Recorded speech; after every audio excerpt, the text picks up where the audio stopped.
الحمد لله رب العالمين لا حول ولا قوة إلا بالله العلي العظيم والصلاة والسلام على أشرف الأنبياء والمرسلين وخاتم النبيين والسيد المرسلين أبي القاسم محمد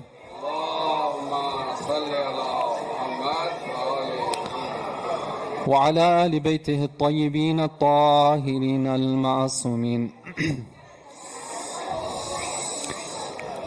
Brothers and sisters, it's the month of Ramadan, it's the month of Quran. The topic that, inshallah, I've chosen to deliver a series of talks on has to do with the Quran and one of the topics of the Quran.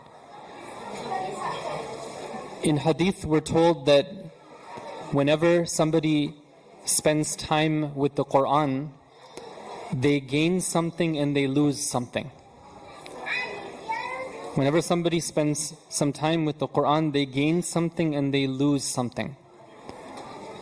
They lose some of their spiritual blindness and they gain some of their spiritual guidance. And in this month, when we're spending time with the Quran, inshallah, we're getting a lot of reward even for one ayah of the Quran, but the question is, how much guidance are we getting from it? And how can we get guided from the Quran? Month of Ramadan is an opportunity for us to become better, for us to become purer, for us to help others, our family members, our community become better. How can we use the Quran to become better and to help other people become better? So for that reason, I've chosen the topic of what is known as Ulul Albaab. This is a term, for those of you who are familiar, you're reading the Quran, you've come across this term before, Ulul Albaab. Because Allah Ta'ala mentions it somewhat frequently in the Quran. Who are Ulul Albaab? They are the people who possess the pure intellects. Now sometimes when we come to these type of terminology and we come to these type of terms, people are like, whoa, okay, you're describing something which is like, that's really like high level. Right? That's like for the elite believers, right? Possessors of pure intellects. I'm just a normal, average Joe mu'min, right? This type of thing for possessors of intellects, whatever, that's kind of, it's too high level for me, right? I want to tell me about stuff that's for my level. But I want to say here that Ulul Albaab is something which is, again, Allah mentions it frequently in the Quran, and in many verses He says, وَمَا يَتَذَكَّرُ إِلَّا أُولُو الْأَلْبَابِ. He says that everything that the Quran mentions, it's only going to be noticed and be acted upon by this group of people, Ulul Albaab. Meaning that there's a lot of people who read the Quran, who open it, they go through it, maybe they memorize it, they recite it beautifully, they read it.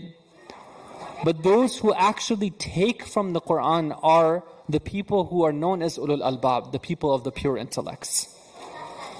Now, what's interesting is that when we go through the Quran, we see that Allah doesn't just say that, oh, by the way, you should FYI, there's a group of people who are Ulul Albaab.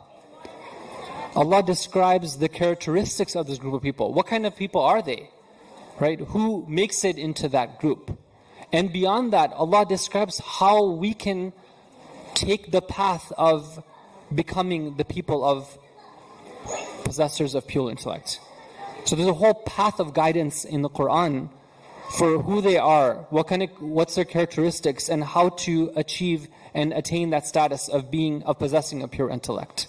It's a very interesting and fruitful discussion. When I'm looking around the room, I see many people who are parents or are future parents or grandparents, and they're involved in one capacity or another in helping others develop and flourish. And this discussion of Ulul Albaab is super important. Why? Because when we're trying to understand, well, what is my goal in terms of raising my child? When will I know when, I've done my job, or when is it that they've attained success? This is one of those key criteria that's mentioned in the Quran.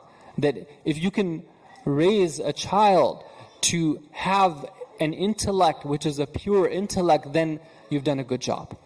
So this is a key thing. And inshallah, throughout the course of our discussion, I'll be mentioning some examples of what that means. But for tonight, I wanted to explain this concept a little bit more, because there's a lot of different takeaways that each one of us could come up with from this term. If I were to ask this room and say, well, what does it mean to possess a pure intellect, right? Somebody might say that, well, it means that you could, for example, quote from, a whole bunch of literary sources because you're a very well-read person. Somebody else might say that you should be able to reason super logically and defeat any argument that comes your way and prove your points. And somebody else might say something else. So it's very important and instrumental for us to understand what's meant by this concept. So when we go to the concept of intellect in Islamic sources, intellect doesn't mean just any idea that something to do with the mind or thinking or rational. There's a very specific meaning of intellect. Okay, what does intellect mean? Or aql or lub? Because ulul albaab, the word in Arabic, albab, is the plural of the word lub. So ulul albaab, ulu means possessing. So the word lub or the word aql, they refer to intellect. And there's some differences, but I don't want to get into that right now. And intellect is something that helps us to understand reality and determine the best course of action. So there's two components. One of them is understanding what's right, what's the truth, and distinguishing that from what's false and what's wrong. And number two is being able to figure out what to do in every course of action.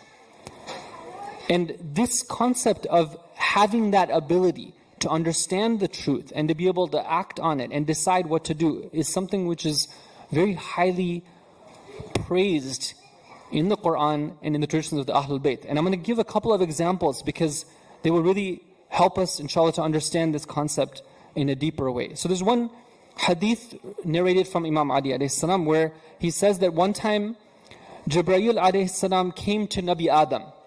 And Nabi Adam, this is in Al-Kafi, and Nabi Adam, he says to him, Adam, I have been commanded to offer you the choice of one of three traits. You get to choose, right? You only get one of them, but all three of them are at your disposal.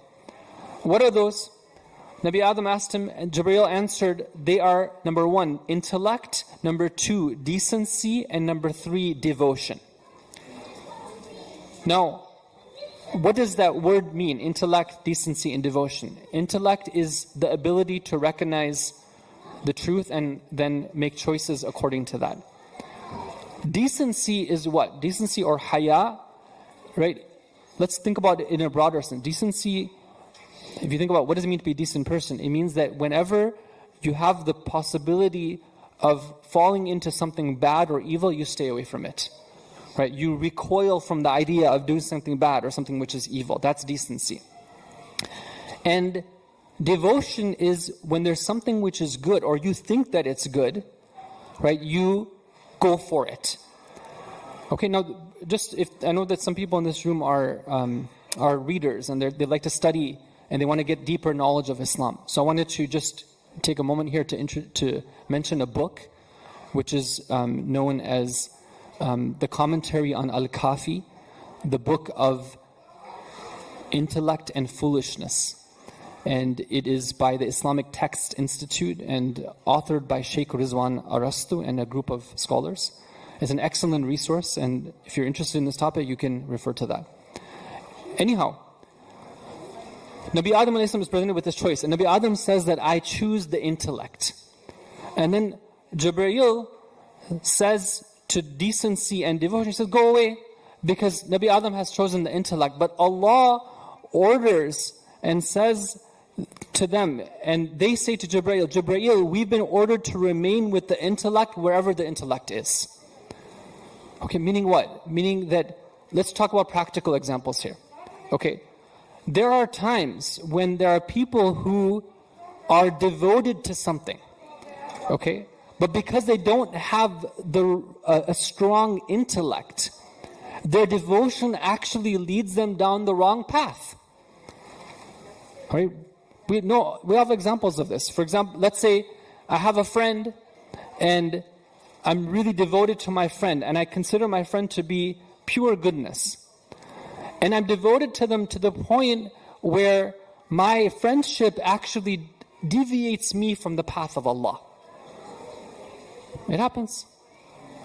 Right? So sometimes our devotion to something which we consider to be good can be a source of deviation for us.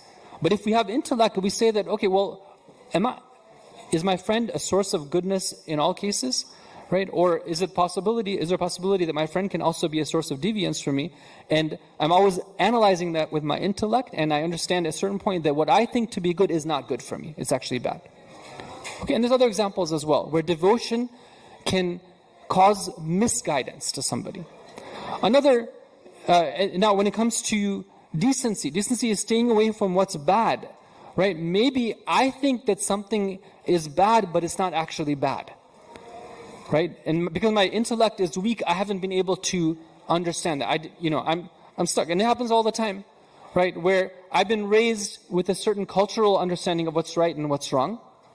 And I haven't thought about it. I haven't thought about why I've kind of boxed this off and said this is a no man's land for me.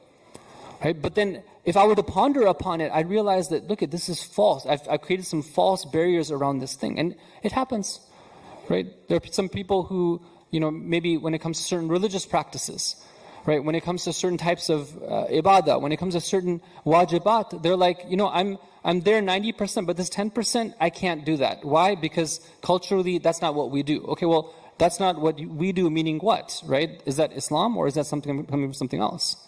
Right? So this hadith is a beautiful hadith, right? It tells us something very strong. It's kind of like, that thing of like where, you ask a kid, you say that, okay, well, if you had any wish in this world, then what would you wish, right? And once the child, is smart enough, they say that I would wish to have an infinite number of wishes, right? So then it's like, okay, well, I can get anything taken care of, right? So here it's like the intellect is that thing where once you get that, then you get everything else as well, right? Being decent and being devoted is a very good thing, but only when it's coupled with the intellect. So that's one example. Please recite salawat ala Muhammad wa ali Muhammad.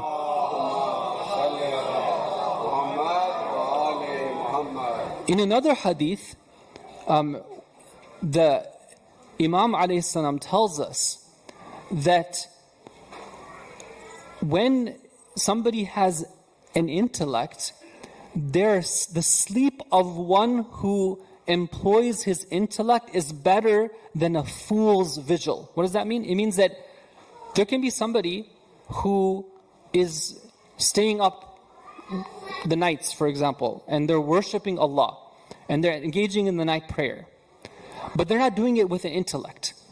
And there's somebody else who is sleeping at night, and they're doing it with the intellect, and in Allah's eyes, that person is better, even though the other person is like taking so much trouble to, like, let's say, engage in the night ibadah and all that. Now, of course, right, we learned about the night ibadah from the Imams, and they themselves used to obviously, spend a portion of the night in conversation with Allah. That was their anchor, and they used to love it, right, and something which is very beautiful. But what the Imams are encouraging us to think about is that ibadah is something which needs to be looked at in the greater context. Sometimes somebody's choice of ibadah, at times there's a need to supersede that with something else. My mom is calling me, for example, and she needs something from me, and I'm doing my mustahab prayer, right? I'm supposed to break my prayer and attend to the need of my mother. That's my responsibility at that time, right? It's very important. My family, let's say I'm in the habit of, I'm a masjid regular goer, right? I'm there in the front row every single night, right? I'm a fixed part of the masjid culture. But as a result of that, I never have any family time, right? I haven't had a single iftar at home with my family. And the month of Ramadan, which is meant to be a time of strengthening our bonds and creating blessings for our family and our homes, right, we lose out on that opportunity. Maybe I need to rethink and say that, use my aql, right, and say that, okay, well, this is good, but this is better. Sometimes I can show up late for the center, or I can maybe even skip the center program. Maybe, I don't know, right? I need to think about it and really determine what is the best course of action. And the Imam ﷺ continues. He says that the one who employs his intellect to remain homebound and sedentary is better than the journeying of a fool in God's service. Okay, now this is super interesting here. The Imam ﷺ is saying that there might be somebody who has an opportunity to go traveling. Maybe they need to earn a living, right? So they have a great job opportunity that opens up, and they have to live, they have to commute, they have to live, let's say, at a distance from their family, but it's going to bring in like huge cash and whatever, everything's all set up, right? So there might be somebody who says that, okay, well, I'm going to jump on this, right? It's an opportunity of a lifetime. And somebody else says that, I'm using my intellect here, I'm weighing my options, and even though I see an opportunity to gain financially from making this choice, I see that the overall effect on, let's say, my family and my faith, right, is going to be something which does not justify me taking that offer. Now, sometimes, this question comes up that, tell us the practical teachings of the Ahlul Bayt. Now, what is more practical than this? Right? Like, imagine that to this level, the Imams are giving us examples of like traveling versus staying home, of staying awake in vigil at night versus sleeping. And of course, these are symbols, right? It doesn't mean that this is the only example. There's so many other times where we're making choices, right? I can work those extra 2 hours and, let's say, climb up the ladder twice as fast. Or I can take it a little bit slower, do my thing, right? But avoid becoming, what do they say, a wage slave? Right? I'm gonna reject slavery. I don't want to become a slave, and I'm gonna spend those 2 hours with my home and bonding with my children and my family. Right? These are things that we need to think about. Right? Sometimes children, when they open up about their wishes, right? They say that I only wish that for example, my father could spend some more time with me. Right? This is when they're young, right? And when they get a little bit older, then they won't wish that anymore because that hope has now been destroyed. And they go looking elsewhere for that comfort and that company. Right? And that's when the problems begin. So we're making choices all the time. Right? We're making choices all the time. And the person of the intellect is one who's able to measure the different options that are presented to them and be searching for that right choice. And this is something that Allah Ta'ala gives them. Why am I saying this? Because I'm enticing you, right? This is the beginning of my series here. I'm trying to throw out like some candy here, right? Trying to make it interesting. Like this is something which we need to know, right? It's intriguing. It's intriguing that somebody can be given that type of power to be able to discern and understand the truth and what's right and what's wrong. Sallu ala Muhammad wa ali Muhammad.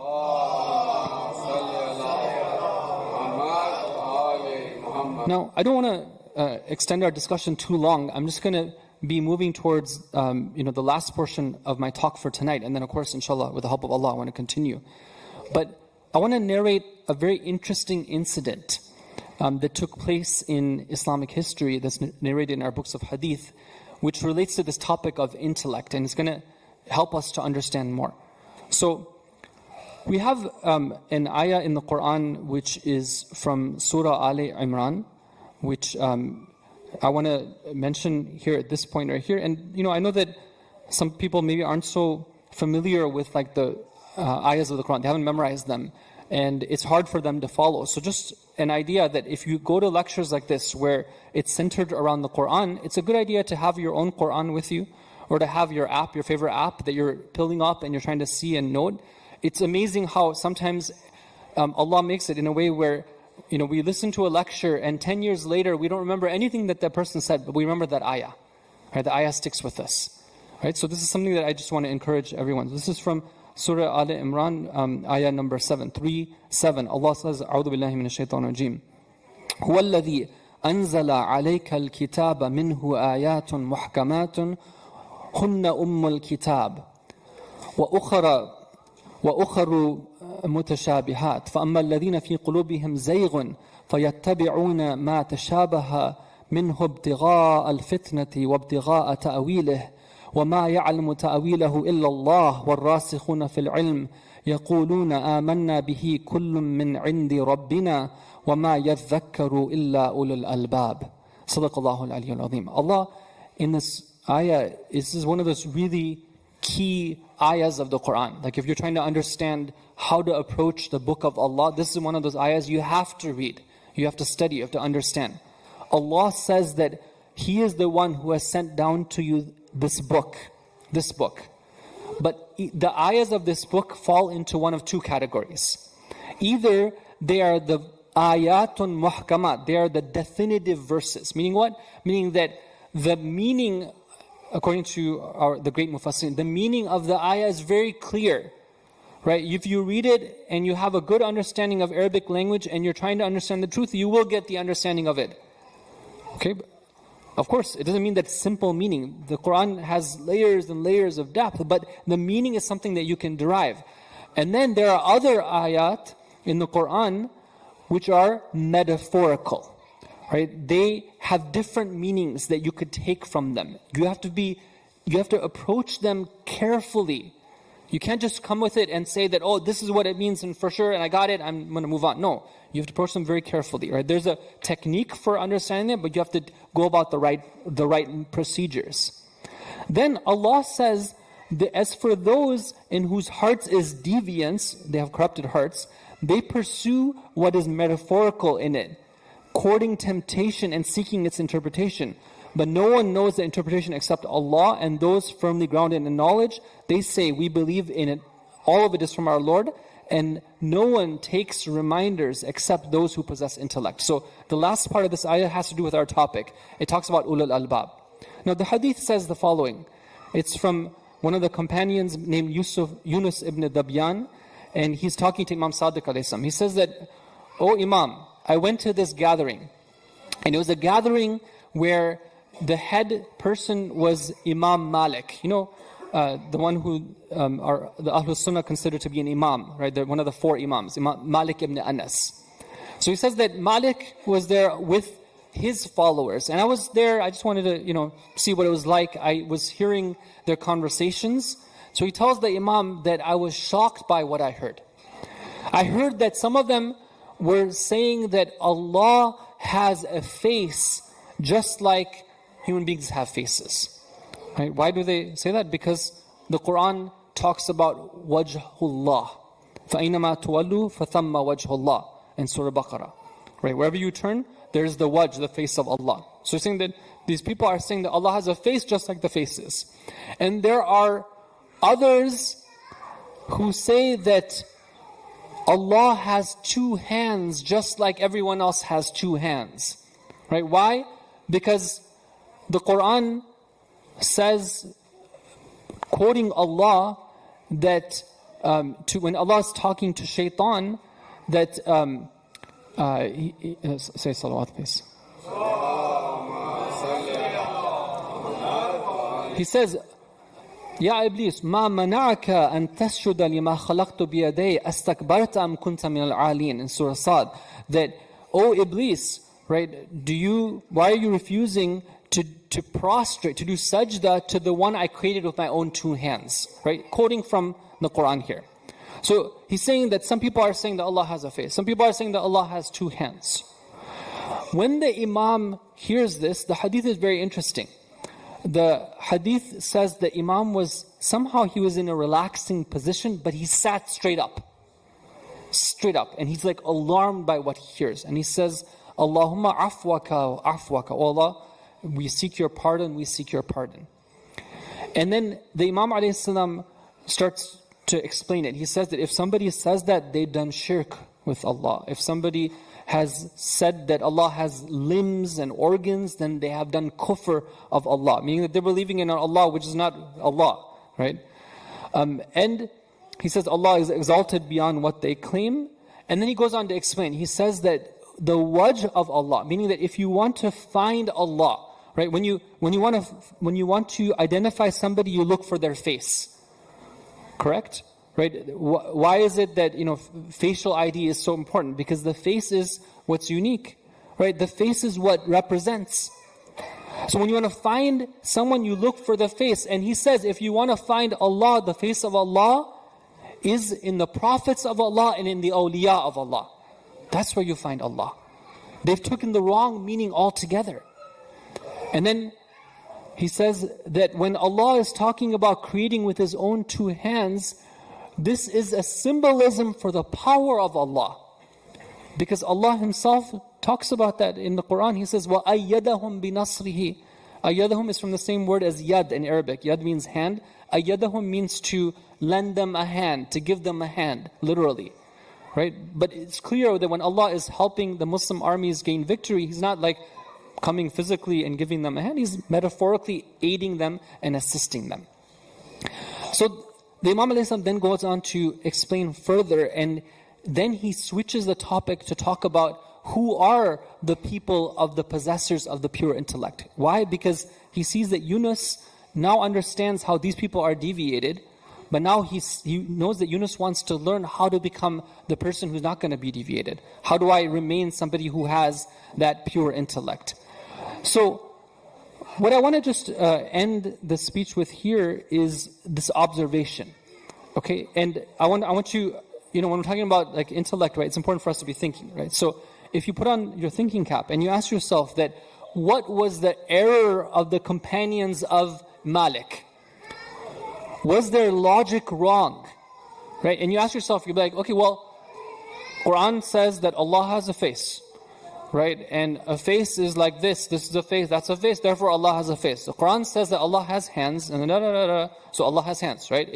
It makes a kind of logical sort of sense, right? If you look at the kind of just the form of it, the form of the logic is something which you could perhaps justify. But what's wrong here is not the form of the logic, right? It's that their sights were set so short and so shallow that they couldn't go beyond the literal meaning of the Quran into something deeper. So all they're operating is in that limited mindset, and the conclusions they're deriving are therefore very, very limited. And the Imam ﷺ comes and opens up a way of thinking about it which just, they couldn't even fathom. That what Allah is intending here is for you to be directed to the people who are mirrors of Allah's perfection and beauty. Right? It's something which is very beautiful, and it's a huge, powerful example for us, because sometimes we might be doing the same thing. We analyze things, we come to conclusions, but we do so with limited scope. Right? We're not considering different dimensions that will open up the way of our thinking. I'll give you a couple of examples. This is based on real conversation that I had with people. Let's say that somebody has a grudge against somebody else. Okay, maybe for example, there's a child who, they had a strained relationship with their parent, and when they're older, they still have something in their heart about the way that they felt they were mistreated by that parent. Okay? Now sometimes, you see the logic that's here. What do? They say that, okay, I'm unhappy with the way that my parent treated me, and I know that my parent wanted me to do X, Y, Z. They're really keen on my being a practicing Muslim. They're really keen on my practicing in this way. But I want to get back at them. I want to show that I'm not happy with the way they treated me. So what am I going to do? Right? In spite of them, out of spite for what they did to me, I'm going to rebel. I'm not going to do what they want me to do. And take that. Right? And it's completely justified. Right? It's something which logically they've figured it out, and it's something that they're acting upon. Okay, and if we look at it, say that, okay, that person is feeling this revenge and they want to... Now, what the parent did, right, is not right. Right? A child should never grow up with that type of feeling against their parents. The parents should have taken a different approach when they wanted to guide their children. But let's say it happened. Now, that child has grown up, and now they're adults and they're thinking about it, and they have this type of logic, right? We go to them and say that, look at, right, you might have this types of feelings, but can you for a minute, analyze your own logic. And ask yourself this question, that whom are you really hurting here? Who is the person who's suffering through your choices? Is it your parent or is it yourself? Right? Everything that your parent was encouraging you to do, it wasn't for their own benefit, right? After all, they wanted something good for you. Now, maybe their method wasn't the best method. Maybe sometimes even the stuff they wanted from you wasn't right. But now, right, you have to look at it objectively and say, is this something which actually was good or not? You know, sometimes we think, we have this tendency, human tendency, where we say that when we don't like someone, then them and everything about them becomes bad. Right? And when we like something, them and everything about them is good. But that's not the case. Sometimes there can be somebody who might have, let's say, the worst of akhlaq, the worst of this, right? But they were very good at one thing. Maybe they were very generous, right? Fir'aun, in the Quran, Fir'aun was a tyrant. He was a XYZ. He was this, he was that. He fought the Prophet. He did all these things, right? But he was known to be a generous person. So do we say that, okay, because Fir'aun was generous and we don't like Fir'aun, therefore we don't like generosity as well? Obviously not. Right? So this type of logic is very short-sighted. Right? I need to be thinking that if I really want to settle things with them, maybe I need to have a conversation with them. And say that, Mom, Dad, that I just wanted to let you know that these some things are in my heart. And sometimes just by telling them, it can just do so much healing. In another case, I might say that, you know what? I'm going to take my complaint to Allah. Right? I'm going to pour out my heart to Him.